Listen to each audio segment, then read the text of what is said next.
Hello, UGC friends. It has been a minute since I've been on here. One of my goals for 2025 is to be more active on YouTube. So I figured the best way to start the new year out is to go over my 2024 goals that I wrote down on New Year's of last year. I don't believe I've talked about this before, but I've been writing in this journal every single year since 2014. So I've been literally writing my New Year's resolutions and goals for the past decade in this journal. I actually just started organizing it. So I did like 2015, 2016, all the way through to 2024. And then I foresee it wrapping around this way since I am about halfway. And it's important to note that I have not yet gone through these resolutions that I wrote down this time last year. So we're gonna go through it together. Plot twist, none of my resolutions came true. I'm just kidding. We're gonna find out. A lot of you probably don't know this, but the law of attraction has been a huge part of my entire life. My mom raised me on The Secret. And the reason why I bring this up is because, ironically enough, my first contract job I ever got as a videographer and editor was for Bob Proctor's company, PGA.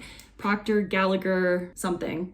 And if you don't know who Bob Proctor is, he's literally the old man from The Secret, but I think it's a pretty incredible testament to like how the law of attraction can really work if you put your mind to it. And ironically enough, like literally I attracted the opportunity of working with Bob Proctor as my first contract opportunity. All right, enough pushing it off. Let's go through my 2024 goals and see what I accomplished. First up, start a podcast, Recovering Sad Girl, RSG. I kind of started it. I didn't launch it. I did the branding, which I'm super proud of. I hired people on Fiverr to do a bunch of different versions of the album covers for my branding for the podcast, but I totally pushed off my launch. I had really optimistic expectations. I thought I was gonna launch my first season, like my first episode, July 1st. That came and went. And then my goal was January 1st. That came and went. So I am gonna move this to 2025 since I did not get to accomplish this, but this is something that I feel very strongly about that I do want to work on in 2025. My goal with the podcast was to have these conversations and bring on guests to be like resources, whether it's like a doctor or someone who is tracking their cycle, or, you know, someone who specifically talks about like the foods you should eat as someone who has ADHD. So I'm still very bullish on the idea. The name itself is so fire, and I'm like so excited to one day come out with merch and have like all the cute branded stuff that I like have in between my ears right now, but have not actually taken action on. We're gonna move that to 2025. Get accepted into the Build Space program. I did get accepted, but I'm pretty sure everyone did. I was really excited initially when I got the opportunity to be a part of this community, but after talking to a bunch of different creators, I learned that pretty much everyone got accepted and I didn't participate. I posted about being accepted and did literally nothing, and my project for Build Space was going to be Recovering Sad Girl. Okay, so I will check that off. I just peeked and I read the third one. Get engaged to Shane. There is one thing I did, and I didn't even do it. I was a part of it though. It also looks like I'm married, by the way. I put my Cartier ring over it because I don't know why, but it started getting loose on me, and I'm just so paranoid about losing it because this ring was Shane's great grandmother's ring that she wore for 70 plus years of marriage. She lived until 104 years old. She was a first generation immigrant. She raised her son, who is Shane's poppy, aka grandfather, who's now like 88, 89 years old, as partially at a time a single mother because her husband passed away. I don't know the whole story, but that was like Shane's original grandfather. And then she got remarried and then was in 70 years of a wonderful marriage, and again lived until 104 years old. So I just love the story behind it. And so when Shane proposed September 22nd, 2024, it was a little over 5 years of being together. And if you don't know who Shane is also the co-founder of UGC Pro. Oh my god. Revive the UGC Pro TikTok and post to it regularly. 2022, I fell in love with TikTok. That's how everyone came to know me originally as UGC Social. We eventually did a rebrand to UGC Pro, which is a whole nother conversation. I would literally post upwards to like 10 plus times a day on TikTok during 2022. It was when I found community. I literally, one of my resolutions back in 2022 is to like make friends. And it's crazy because I literally attracted it that year. I had this drive where I was just posting, sharing resources. Everything was for free. I didn't have any digital products at the time. And so within like 6 months of posting, I grew my account to 60,000 followers. And it's been there ever since. So basically 2023 really slowed down posting. 2024 did not post really whatsoever. And then back in August, I was like, I want to get into TikTok shop. I'm having major FOMO. I'm seeing all these like former students of ours making 6-figure months. This is incredible. Why can't I do it if they're literally utilizing a lot of the best practices that we know and use as creators? And so I basically started posting TikTok shop videos on the UGC Pro account, which then led to a decline in our following. I'm pretty sure we have like 59,800 followers now. So over time, we're slowly losing followers. And this is just like my mental thought process is like, why would I start trying now on January 4th when there's going to be a hearing, I believe, on January 9th, and then I'm pretty sure it's going to be banned in the US as of January 16th. So no, I did not revive the UGC Pro account and post to it regularly. Travel more, I did. And it says with Shane, with friends, and with family. I can confidently check that off. This year was the most I have ever traveled since before COVID. I used to travel a lot for work, which is why like I ended up in Japan, I ended up in Australia. I would fly literally like 1 to 2 times a month when I was traveling for work for like content creation stuff. This is like a story for another day, but if anyone's interested in hearing, I did used to work in the YouTube space and with influencers. And so that was like a big reason why I was traveling all the time, was because I was like behind the scenes creative director, producer for like content creators that were often traveling to like swim week or whatever it might be. Some of my favorite travels from this year were going to the Create Hers events. I went to the New York event where I got to meet Mia and Haley for the first time. Mia literally cried when she met me for the first time, and it was so surreal. She was the first person from the UGC community to meet me and cry. She's not the first person to meet me and cry, just because again, like coming from that influencer space back in the day, like there were people who would do this when they got to meet me. But again, it was really incredible getting to meet Mia and Haley. I also went to the LA event. I went to the Miami event. I went to the Creator Confidential event and obviously was a guest speaker. I also became a co-founder with them. I basically, after the event, proposed to them like, hey, what if you guys bring me on full time? I'd love to build this Creator Confidential with you guys. And so yeah, I got to speak at their event in Toronto, Canada. So that was really fun. Other places I went abroad to were Belize on a family trip with Shane's dad and stepmom and stepsister. That was really fun. And then I'm pretty sure I went abroad somewhere else too this year. Oh yeah, I went to Tulum with a lot of the UGC girlies. So we went to Tulum. We got this awesome villa. Julia was pregnant at the time. Sala had just had her baby, Amir, and so he was there and he was just so sweet. That was such a fun trip. I basically traveled every single month. I have the Hyatt credit card and the American Express Delta credit card, and I became the second highest tier for Delta and for Hyatt. And the only thing keeping me from being the number 1 tier for Hyatt is like 1,000,000 points. So I did quite well this year. And now I get like so many upgrades. I get so many free stays. And then for Delta, like I'm literally getting upgraded all the time to first class just because of my status, which is awesome. I'm going to link the referral codes down below if anyone's interested. If you travel often, like it is a no-brainer to get the Hyatt card and the Delta American Express card. So yes, I did travel more. Monetize YouTube channel. Bitch, you didn't even post.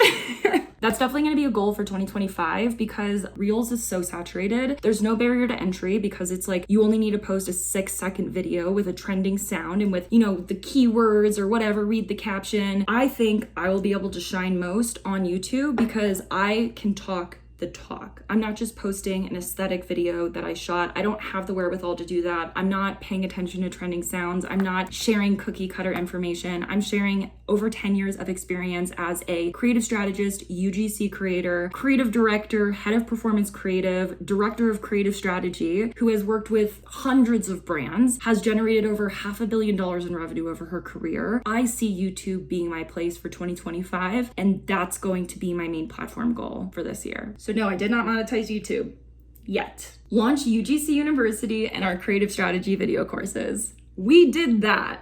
And we have had so many creators accredit their successes in 2024 to these courses. One person that comes to mind specifically is Sam Stroker. I need to talk to her because she's like genuinely one of my friends and I should know how to pronounce her last name. So Sam basically messaged me one day and was like, Kelly, this year I'm gonna make over $140,000 this year, and it wouldn't be the case if it weren't for me taking your creative strategy video course and dedicating a lot of my time to creative strategy. So knowing that even that this course has helped one person is absolutely mind-blowing, reach $140,000. I'm also gonna link those courses down below. We have a 4-hour creative strategy video course, and then we have our 9-hour UGC University video course. It's not even just for beginners, it's for any UGC creator. because there are so many resources in there that would genuinely add value to your business. Like, we literally have so many different hook ideas, concept ideas. I'm literally not going to do it any justice, so I'm just going to link them down below. You guys can read the landing page information, and if you use code GIFT50, you'll get 50% off. Start a TikTok shop and make 6 figures.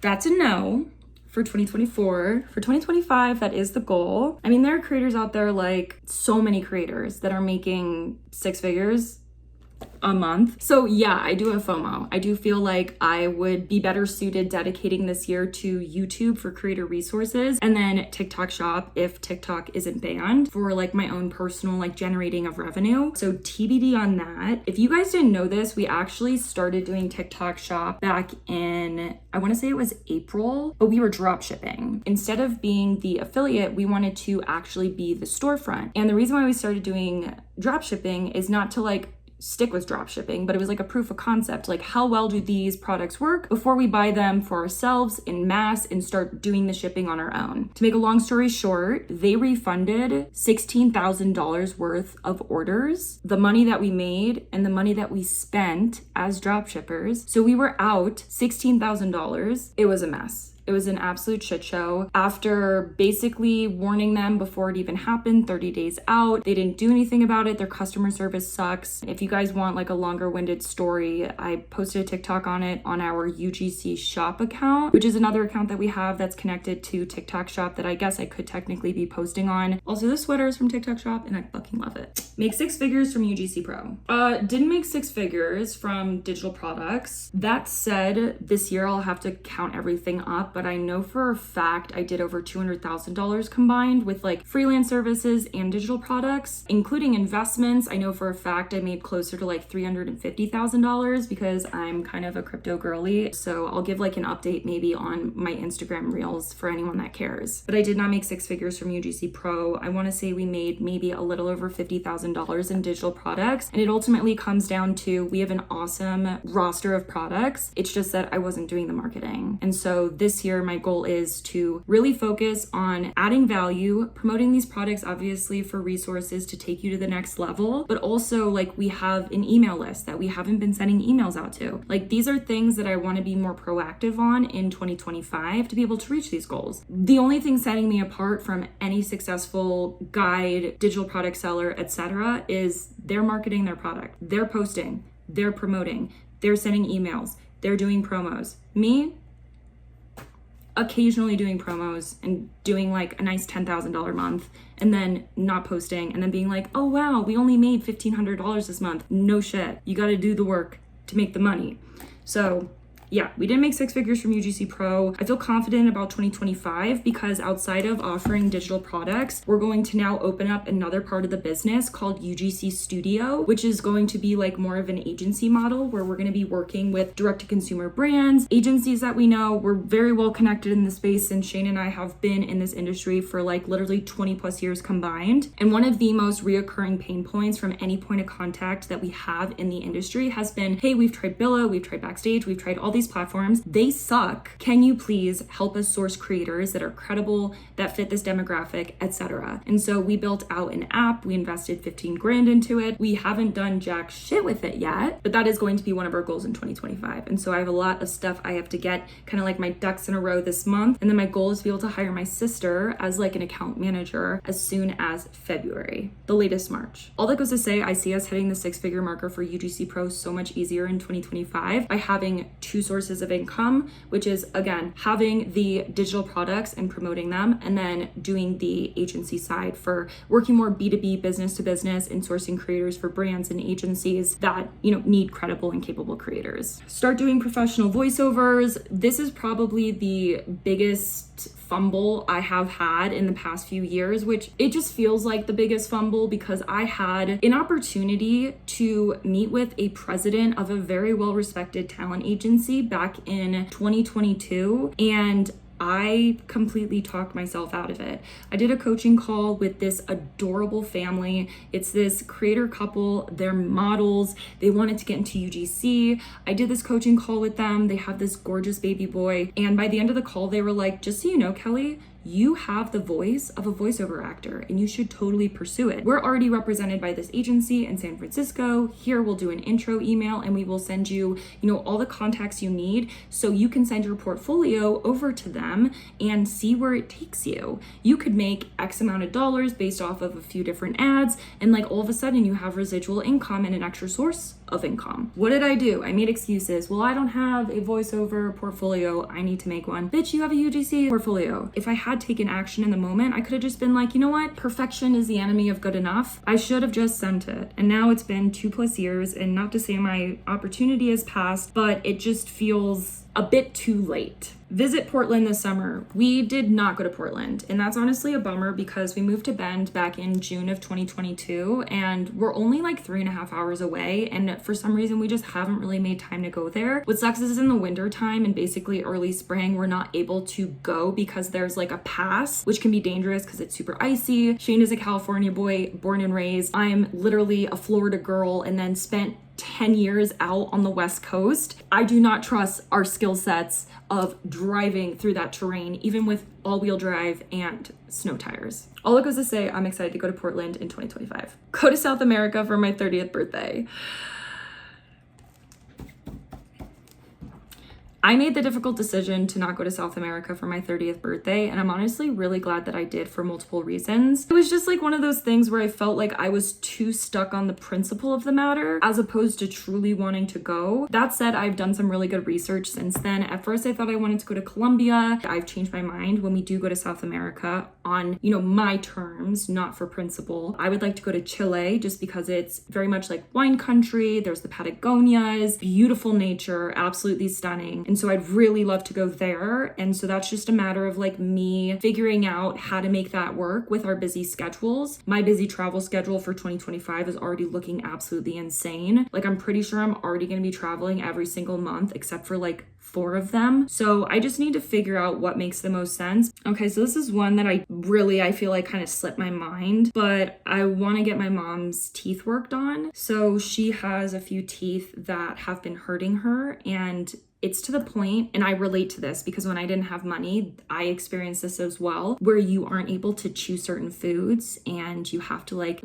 strategically eat, which is insane. There was a time where I was popping 4 to 6 Advils a day because of how bad certain teeth hurt. And it was just because like they needed to be worked on. They needed a cavity fill, maybe even a root canal, whatever it might be. It just makes me really sad knowing that she still deals with this. It's been a long time coming. It's not to say that I haven't been like trying to help her or helping her in the midst of this. I mean, one of my goals back in 2022 was to pay off my mom's debts that my dad left her in, so I was able to pay off, I think it was like just shy of 15 grand. The year prior, I bought her a car. This past year, I was able to hire her as my personal assistant to help with her finances, and so that was like an extra $20,000 to $24,000, which also helped her qualify for health insurance, which was very exciting. And I also paid for her health insurance, which was, I don't know, like $250 or $300 a month. But all that goes to say, I would say like one of my like remaining goals for my mom is I do want to help her get her teeth fixed. Let's see, stay active, cycling, Orange Theory, Pilates, running, etc. So I can check this off. I have been doing cycle bar and Orange Theory. I stopped doing Pilates because I was consistently pulling my neck, which is like so weird. I don't know how to explain it, but I swear to God, I was injured like every other week from Pilates. And so I doubled down on cycle bar and Orange Theory, and I love it so much.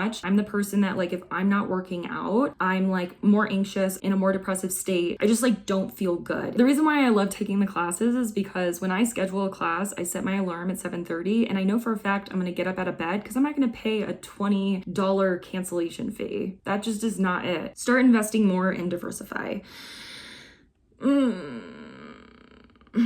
I didn't really invest more in 2024. The reason why I'm conflicted is because I cashed out my crypto because it's at an all-time high. And so I feel like I didn't start, I finished, which was kind of exciting when there was a big dip. end of 2021 throughout 2022, I was fixing my cost basis and buying more of Solana, Ethereum, and Bitcoin. There was a time when Bitcoin was like just shy of $20,000 for a single Bitcoin, and now it is at an all-time high of $105,000. My biggest regret was not buying a full Bitcoin when I could have. I cashed out all of my stocks that were all L's. I sold anything that was a loss to be able to write off. I sold my NFTs. Oh my God, it's so stupid. I think I spent like $5,000 on digital art that is now worth nothing. And the only thing it's gonna help me with is, again, writing it off as a loss to help offset how much I owe in taxes, and moved everything into a high yield savings account. So I'm getting just shy of 5% on those profits. So I'd say right now, I feel like cash is king. That's just my personal opinion. But as soon as Ethereum, Solana, and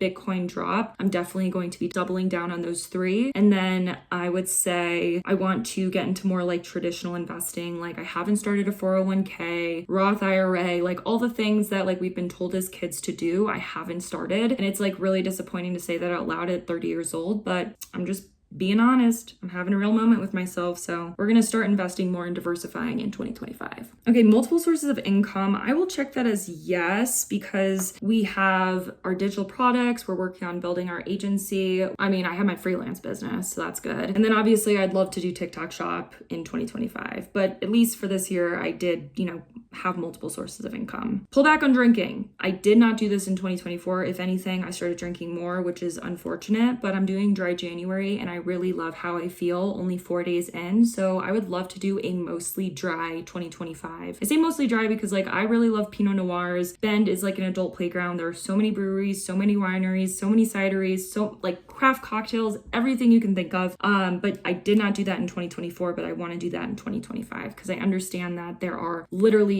no pros to drinking. Still eat as plant-based as possible. I would say yes. I was vegan for 10 years. Shane was vegan for all of our relationships. So like probably just shy of 4 years. We started kind of experimenting, I want to say back in 2023. And we were just like, started with a California roll, which has crab, and like eventually started eating more fish. And so over time, I would say we eat out pescatarian, but we eat at home 80% vegan because like we still don't have we don't keep dairy products in the house. The only dairy we've ever had in our fridge are eggs. And then we'll on occasion have like fish in the house when Shane's like, I want to do this specific recipe. So yeah, we've still been eating mostly plant-based, which I feel like is great for our health. If anything, I just love to eat more whole food plant-based as opposed to like eating, frozen meals or whatever it might be. Stop eating out as much. You should meal prep. Not in 2024, but definitely in 2025. There's a service in Bend where you can have a professional chef come to your house and make you meals. And so I'm actually in the midst of having conversations about that just because even though it sounds like really fancy, I did the math and I'm like, for the amount of money we're spending a month on eating out, including like also like normally drinking, which like adds up, it's a no-brainer for us because we're like, we would actually save money having a professional chef cooking meals in our house, which is just like wild to say out loud. Okay, so those were my 2024 goals. It looks like I accomplished 7 goals out of 12. So a little bit more than 50%, which I feel like is good. Honestly, this past year was very sporadic. It's just kind of been like a roller coaster. And even though I am happy with how this year turned out, I know that 2025 could definitely be better by being more intentional, more organized, and also like realistic in a way that it's like I'm still dreaming big. I'll always dream big. That's just like a part of my personality. But being like specific with how I'm actually going to reach those goals, I feel like that's something that I could definitely work on. But if you like this video, make sure to engage with it, like it, comment. If there's anything you want to see more of, please, I'm open to any suggestions. Please comment them down below. I'm linking everything that I referenced throughout this video in the description, so check it out. And of course, if you aren't already subscribed to this channel, be sure to do so. I'm going to be sharing more in 2025 than I have ever done before on YouTube, and I am super excited about it. I will see you guys in the next video.